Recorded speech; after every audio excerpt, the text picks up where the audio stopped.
Naalimpungatan na lang si Vincent nang may tumapik sa kanyang pisngi. Pagmulat ng kanyang mata ay nasilayan niya ang mukha ng ina ni Georgina na nakatingin sa kanya. Mabilis siyang tumayo at inayos ang sarili para bumati sa mga magulang ng kanyang nobya. "Good morning po, Tito. Good morning po, Tita." "Good morning din." Nakangiting bati sa kanya ni Tita George. Napansin niyang may namumuong luha sa mga mata nito. "Alam mo ba, noong bata pa ang Georgina namin, napakakulit niyan. Hindi iyan tumitigil sa kakakulit sa amin. At kapag may gusto yan, hindi yan titigil hanggat hindi niya nakukuha. Hanggang ngayon, iyan pa rin ang inugali niya. Wala pa ring pinagbago kasi napakakulit pa rin at masiyahin." Sabi nito habang hinahaplos ang buhok ng babaeng mahal niya. "Naalala ko noon, habang namamasyal kami ng asawa ko kasama si Georgina at pati itong makulit na batang ito sa park." Sabi nito at tinuro si Georgina na wala pa ring malay. "Sa sobrang aliw namin sa panonood ng mga magagandang mga paputok, ay may gusto siyang isang bagay na hindi naman namin kayang bilhin dahil sa sobrang mahal. Alam mo ba ang ginawa niya? Kinuha niya ang microphone na malapit sa kinatatayuan namin at kumanta siya. Kumanta siya sa harap ng maraming tao, kaya ayun, sa isang iglap ay nalipat ang mga atensyon ng mga tao sa kanya. Hinayaan na lang namin dahil gusto naman niya yun eh. Mas lalong hindi kami makapaniwala nang biglang may lumapit sa kanya at sinabing, 'Baby, you want this one, right? You can have it.' Sa sobrang sayang naramdaman ni Georgina sa natanggap niya, ay bigla na lang siyang napatigil at napahawak sa dibdib niya. Sa araw rin na iyon ay nalaman na lang namin na may sakit na pala siya sa puso. Ginawa namin ang lahat para mabuhay siya. Kaya nakikiusap ako sa iyo, bilang isang ina niya, alagaan at mahalin mo sana siya." Nakangiting tumango siya. "I will." Napatingin siya sa ama ni Georgina nang bigla itong tumaikim. "Hindi ka ba hinahanap sa ospital na pinagtatrabahuhan mo?" "They are looking for me but then you should go now dahil ayaw ni Georgina na pinapabayaan mo ang trabaho mo."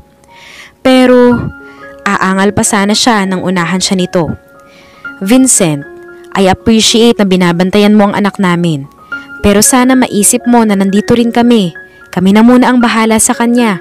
Dahil simula nang magkasakit siya ay kailangan naming umalis para magtrabaho sa ibang bansa para makapag-ipon-ipon sa pagpapa-opera sa kanya. Maybe this is the right time na kami na muna ang mag-alaga sa kanya. Habang ikaw, you need to rest and go back to your work." Akmang magsasalita na sana siya nang biglang tumunog ang kanyang cellphone. Hudyat na may nag-text sa kanya. Tiningnan niya iyon at nakita niya ang numero ng kanyang assistant nurse na nag-text. Sinabi nito sa kanya na kailangan ng pumasok ngayon dahil may emergency. He deeply sighed. Kahit anong gawin niya, hindi pa rin siya mananalo sa mga magulang nito. Kaya tumango na lang siya at hinalikan sa noo ang dalaga bago umalis. Ayaw niya sanang pumayag dahil gusto niyang paggising ng dalaga ay siya ang unang makikita nito. Pero hindi pwede dahil may aasikasuhin pa siya ngayon. Habang naglalakad siya palabas ng ospital, ay maraming pumapasok sa isip niya na ayaw niyang mangyayari. Hindi niya alam kung bakit nakakaramdam siya ng takot ngayon na para bang may hindi magandang mangyayari. Ipinilig na lang niya ang kanyang ulo at binaliwala na lang ang iniisip. Napaisip siya kung paano kaya kung hindi dumating si Georgina sa buhay niya. Magiging ganito kaya siya kasaya? Sila pa rin kaya ni Colleen? Naranasan nga niyang magpakasal kay Colleen pero hindi naman siya masaya sa piling nito. Mararanasan kaya niya ang kasayahan na nararamdaman niya sa piling ni Georgina sa dating asawa? Nang makasakay siya sa kanyang sasakyan ay mabilis niya ang pinaharurot ito patungo sa Martinez Medical Center. Anong nangyari sa pasyente? "Dok, humihina na po ang puso niya." Paliwanag sa kanya ni Nurse Cruz. "Na-check niyo na ba ang vital signs and blood pressure?" "Opo." Tumingin si Vincent sa kanyang pasyente at naalala niyang dati niya itong pasyente. Napailing na lang siya dahil nilabag na naman ito ang kung anong bawal dito. "Lisa, you need to go to the laboratory room. Tanungin mo ang mga staff doon kung may available na ba na heart transplant para sa pasyente. This is an urgent. I need to talk to her relatives para sa operasyon na ito. Doc, kumusta po si Mama? Okay na po ba siya?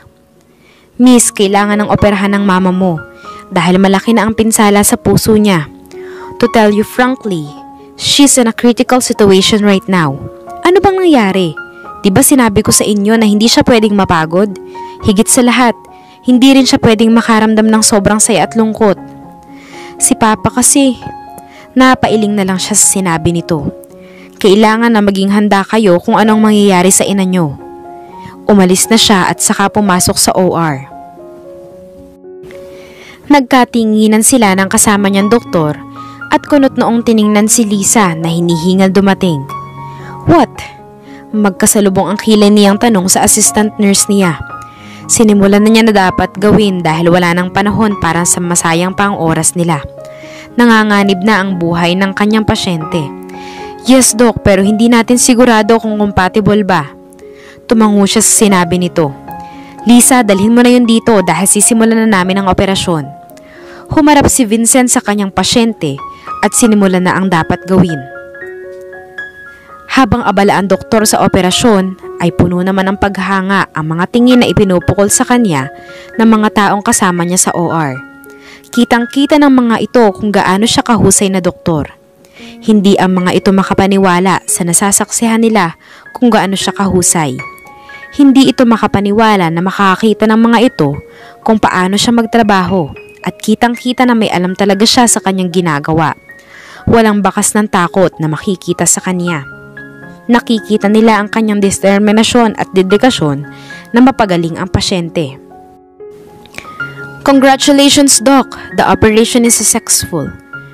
Bati ng isang doktor sa kanya matapos ang ilang oras na pag-oopera sa pasyente. Pilit nang ngumiti si Vincent. He just nodded his head and left the OR.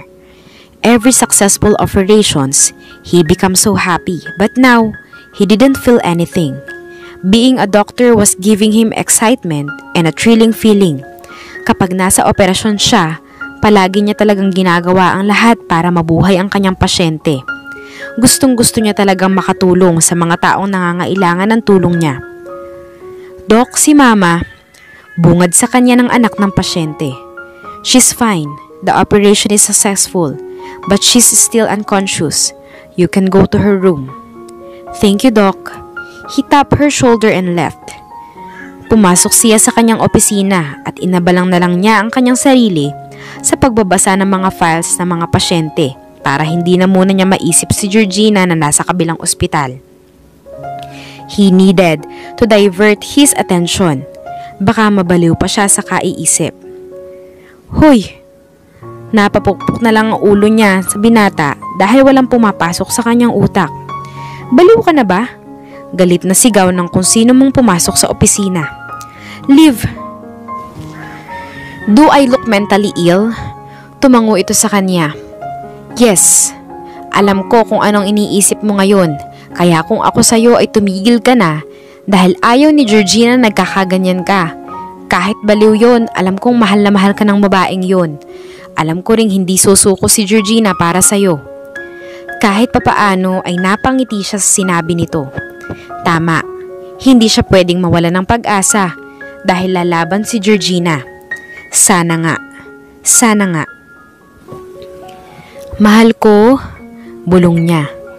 Napatingin na lang si Vincent sa kalendaryo. Ilang buwan o taon pa ba ang hihintayin niya para magising ang mahal niya? Nakatulala lang siya habang nakatitig sa kalendaryo na para bang doon siya kukuha ng lakas. Hindi niya alam kung ano ang uunahin. Hindi niya alam kung ano ang dapat gawin. Nababalisa siya at parang wala na siya sa tamang pag-iisip. Napabuntong hininga na lang siya. Buhay nga siya pero ang isip at puso niya ay unti-unti nang namamatay. Iho, kumain ka na. Napatingin na lang siya sa pagkaing inilapag ni Tita George malapit sa higaan ni Georgina. Iho, kumain ka na. Huwag mo namang pabayaan ang sarili mo. Malungkot na ngumiti siya. Kailan po ba siya magigising, tita? 6 na buwan na pero wala pa rin. Ang sabi ng doktor ay stable naman lahat ng vital signs niya at unti-unti namang humihilom ang sugat niya sa baga. Pero bakit? Bakit wala pa rin? At hindi pa rin siya nagigising? Naluluhang napayakap ito sa kanya at siya naman ay gumanti ng mahigpit na yakap. He break down in front of them. Masakit na kasi. Hindi na niya kaya ang sakit. Gusto na niyang makita ang babaeng mahal niya. Makita ang magandang ngiti nito at iyong pangungulit nito sa kanya. Hindi iyong ganito. Nakikita niya nga si Georgina pero hindi pa rin ito nagigising. I miss her, tita. Gusto ko siyang mayakap at marinig ang tawa niya. Iyong mga kalokohan niya. Hindi ganito. Ayaw ko ng ganito. I know, pero wala naman tayong magagawa kung hindi maghintay at magdasal na magising siya. Humahagulhol na sabi nito at nakakapagpahina ito sa kanya. Huwag kang mag-alala, huwag kang mawawala ng pag-asa dahil alam naming magigising siya. Hindi na lang siya umimik at tahimik na lang na umiyak hanggang sa nakaramdam siya ng pagod at nakatulog na lang siya. 7 buwan na mahal ko. Nakangiting hinaplos niya ang pisngi nito. Hindi ka ba nagsasawa sa kakatulog dyan? Bangon na mahal. May sorpresa pa akong dapat gawin para sa'yo. Ayaw mo bang malaman kung ano ang sorpresa ko sa'yo? Alam kong magiging masaya ka. Napatigil siya nang may maalala at napangiti na lang. Alam mo, may ikukwento ako sa'yo. Alam mo bang magkakaanak na si Colleen? Tingnan mo, ang babaeng kinaiinggitan mo ay inunahan ka na kung kaya't bumangon ka dahil gagawa pa tayo ng baby. Aray! Napahimas na lang siya sa kanyang ulo nang may biglang sumapok sa kanyang ulo. Tito naman, sabi niya. Binigyan siya nito ng masamang tingin. Anong pinagsasabi mo dyan na gagawa pa kayo ng baby? Kung iyan kaya ang nasa ibaba mo ang puputukan ko ng baril para wala na yung pinagmamalaki mo. Sabi nito habang naghahanda ng pagkain. Tito, mahihiling po sana ako sa inyo. Sana po ay umuupo kayo. Ano yun? Kunot noong tiningnan siya nito kaya sinabi niya kung ano ang plano niya.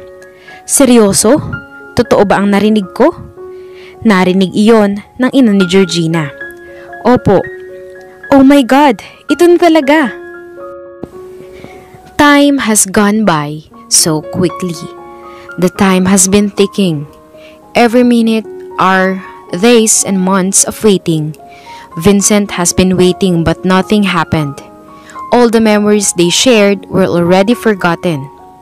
Love was measured by its own fullness.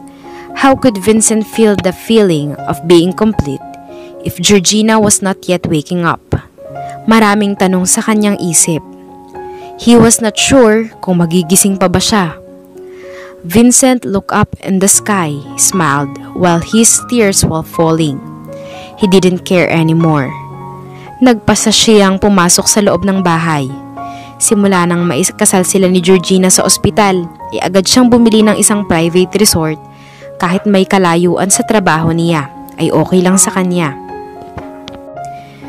Wala na siyang pakialam sa sasabihin ng iba na bakit daw pinakasalan niya ang taong hindi pa nagigising. Bakit papakasalan niya ang taong nasa bingit ng kamatayan? Hindi nila alam kung ano ang nararamdaman niya dahil hindi sila ang nasa sitwasyon niya ngayon. Ang dali nilang sabihin na ganoon-ganoon lang ang lahat. Pero kahit anong sabihin ng iba, ay ayaw niyang pakawalan pa si Georgina. Bakit naman niya iisipin ang mga pinagsasabi nila kung sa kanya ay naging masaya siya? Makalipas ang ilang buwan. Are you ready now, Doc Vincent? Napatigil siya sa pagbabasa ng dyaryo nang may umagaw ng atensyon niya. Nakita niya ang isang staff na nasa gilid ng pintuan. Doc, pumasok na po kayo dahil magsisimula ng interview niyo. Tumango siya. Sinabi nito at naghintay na lang na tawagin ang pangalan niya. I would like to announce na ang pinakamagaling na doktor na hinahangaan at kinahuhumalingan ninyo ay nandito na. He is the most popular doctor who loves to muster a poker face, who seldom smile, who doesn't like noisy and irritating people. Here he is, Dr. Vincent Santino. Nakita niya ang kasiyahan ng mga tao nang makita siya. Hindi na inaasahan na ganito ang pag-welcome sa kanya. May lumukob na kasiyahan sa puso niya nang makita ang kagalakan sa mukha ng mga ito. Kahit papaano ay naibsan ng kalungkutan na nararamdaman niya. Actually, hindi ko alam kung bakit iba na ang tema na ginawa ninyo at kung bakit inimbita ako rito. Akala ko ay para lang sa charity ang pag-uusapan natin. Bakit naging ganito? Why I am here? Kasi Doc, ito lang ang naisip na paraan ni Miss Krisha Martinez. Alam kasi niya na hindi ka pupunta dito kapag hindi na tungkol sa charity. That woman, I don't understand kung bakit nandito ako. Hindi na ako nararapat na mabilang sa bachelor doctors dahil I am proud to say na I am already married to someone I love. Sorry guys, I love my wife more than myself. Kahit na hanggang ngayon ay hindi pa siya nagigising, ay umaasa pa rin ako na balang araw, paggising ko ay makikita ko na ang muka at ngiti ng asawa ko. I miss my wife so much. I miss hugging her. I miss her giggles at iyong pagkamakulit niya. He was longing for his wife. Can you tell us about your love story, Dr. Vincent? Sa gitna ng pagkukwento ni Dr. Vincent, ay natutuwa ang mga tao. Aw, ang sweet mo naman, Doc. May pabang pa ba ako sa puso mo? Biro naman ang host. Subukan mong landiin ang mahal ko. Pagbabanta ng babaeng may pamilyar na boses. Kung hindi, kakalbuhin kita. Nanlalaki ang kanyang mga mata at hinanap ang nagmamay-ari ng boses sa audience. Nang marinig niya ang boses na pinakaaasam-asam niya'y parang lalabas na sa ribcage niya ang puso niya dahil sa lakas ng pagtibok nito. Hindi niya namamalayan na kusa na palang nagsisituluan ng mga luha niya sa kanyang mga mata. Mahal ko, sambit niya na puno ng pagmungulila. Lahat ng pangungulilang naramdaman niya ay bigla na lang nawala na parang bula. Sobrang saya niya nang makita niya ang taong gusto niyang makitang magising. Ang mga ngiti nito sa labi ay napakasarap pagmasdan. Napabaling ang atensyon ni Georgina sa lalaking naiiyak habang nakatitig sa kanya. Napailing na lang siya dahil kay lalaking tao pero iyakin. Nakangusong tumayo ang boyfriend niya o mas tamang sabihin na asawa. Iyon ang sabi ng kanyang ina at naniwala naman siya dahil may singsing siyang suot. Higit sa lahat ay pinakita ng ina niya ang larawan noong ikinasal siya kay Vincent. Napasinghap na lang siya na muntik na siyang matumba sa ginawang pagyakap sa kanya. Buti na lang ay kaagad niyang naagapan ang sarili niya. "Oh, ano nangyari sa'yo, mahal? Para kang bata. Bakit ngumangawa ka riyan? Sinong umaway sa'yo? Isumbong mo sa akin dahil kakalbuhin ko siya para sa'yo." Biro niyang sabi habang hinahaplos ang likod ng asawa. Imbis na sagutin siya nito ay niyakap na lang siya ng asawa. Kulang na lang ay kapusin siya ng hininga sa sobrang higpit ng yakap nito. Tinapik-tapik niya ang balikat ng asawa. "Sorry, miss na kasi kita." Napatakip na lang si Georgina ng braso nang masilaw ang kanyang mga mata sa sinag ng araw. Wala siyang naging choice kung hindi ang bumango na lang. Hindi pa nga niya naiisuot ang tsinelas nang maamay-amoy siyang masamyong mga bulaklak. Napapikit siya sa sobrang bango nito at narinig niya ang mga huni ng ibon at pag-alon ng dagat. Hindi siya pwedeng magkamali. Tunog iyon ng dagat at mga ibon. Naalala niyang nandito pala siya sa isang private resort na binili ng asawa niya. She smiled when she remembered that they were already married. She was married to the most amazing husband who always made her happy and sad at the same time. She would never forget how their life conquered all the challenges. When she was with him, she felt so free with no pretension and no apprehension. "Anak, pumunta ka sa veranda." Narinig niyang sigaw ng kanyang ina, kaya napabalik siya sa katayuan. Napakamot na lang siya habang papunta sa beranda. "Mama naman, kay aga-aga ang ingay mo." Nakasimangot niyang sabi dahil paggising niya ay hindi man lang niya nakita si Vincent. Nasaan na ba ang lalaking yun? "Sus, tumigil ka nga sa kakamaktol mo riyan. Bumaba ka na at kanina ka pa hinihintay ng asawa mo." Nang makarating siya sa sinabi ng ina, ay napahawak siya sa kanyang dibdib nang biglang lumakas ang pintig ng puso niya. Alam talaga ng puso niya na nasa malapit lang ang taong tinitibok nito. Nakita niya sa hindi kalayuan ng asawa na nakangiting naghihintay sa kanya. Nagtataka siyang lumapit at tiningnan ang mesang nakalatag na pagkain. Anong meron? Ba't ang daming pagkain? Hindi ko naman birthday ngayon at hindi mo naman Nanlaki ang kanyang mga mata nang tiningnan siya nito. Mahal ko, ang dami mong tanong. Pwede bang maupo muna tayo at magsimula ng kumain? This is a date, right? Yes, mahal ko. This is our first date as a couple. I just want to be with you, Georgina. To spend time with you, my beautiful wife. Hay naku, Vincent. Matagal na akong maganda kaya wag mo na akong ipangalandakan pa. She flipped her hair and ate the food he prepared. Yes, you are. I remember the time when I first saw you at the hospital. There was something in you that I couldn't comprehend. There was something in you that always made me feel crazy.